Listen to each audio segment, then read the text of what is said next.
Hi, everybody. Leanne Holtz here at the Healing Studio. I want to dig a little deeper into the problems that can start to arise when the empath side or the energetic system is not managed properly. There's a lot of things that can happen, and a lot of discomfort or struggles occur just because the energy has been unmanaged for so long.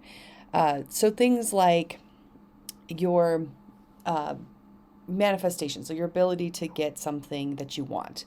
Maybe you try and try and try and keep experiencing the same kind of rejection or the same kind of discourse with a topic. That can definitely be a symptom of an unchecked or unbalanced energy system or belief system. Another example of problems that arise for people is they are not able to feel satisfied in their life. They're not fulfilled. There's something that is still missing. They're feeling anxious or depressed or both, and they just can't quite put their finger on what is even going on. That oftentimes can be an energy field that is too far in the forward motion or too far in the past.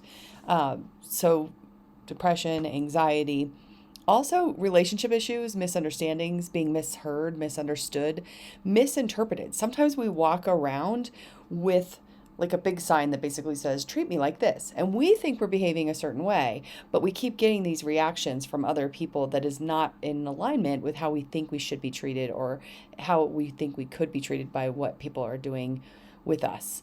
And that could be a sign too of an energetic imbalance where you literally might have some sort of treat me this way sign up that could be cleared and maybe related to how your parents were teaching you how to be taught or treated. Maybe it could be related to societal programming, that kind of thing.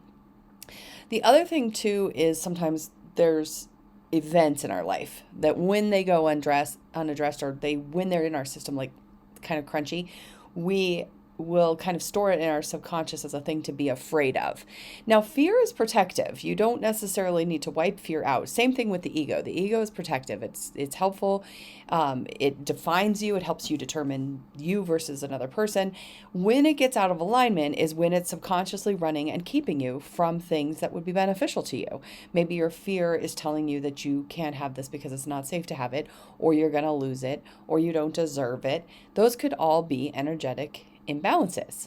So, my encouragement to you is to explore in yourself not just the problems that seem to be going on, the patterns that seem to be going on, but where in your body do you feel it?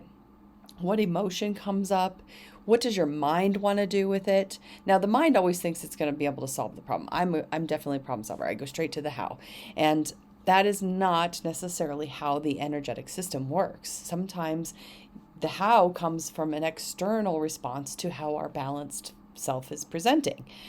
So keep in mind now that your energy system, when it's out of check, all the relationships around you are also imbalanced. Your professions can be imbalanced.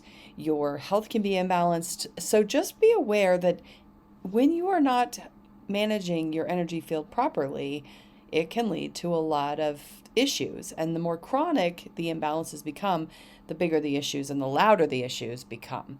And I like to say this about getting your energy healed. If you learn to manage it, like it's just like going to the dentist. You brush your teeth, you go once in a while to get your teeth cleaned. You don't have to see the dentist very often because hopefully, unless you get some genetic issues, which also can happen to the soul, you don't have to see the dentist very often, right? Because you're managing your energy field well and maintaining it. But it's a lot easier to maintain a problem than to have a big problem occur and then have to address it. So energy healing up front, often, even daily practices really are more beneficial than just going and seeing an energy healer like on your birthday. Okay, so I hope that you can do a little check in with yourself. Just ask yourself the questions: what patterns am I repeating? Where do I feel discourse that doesn't seem appropriate? And what kinds of things are people doing to me that don't seem in alignment with who I think I am? Okay, go check it out and go be amazing.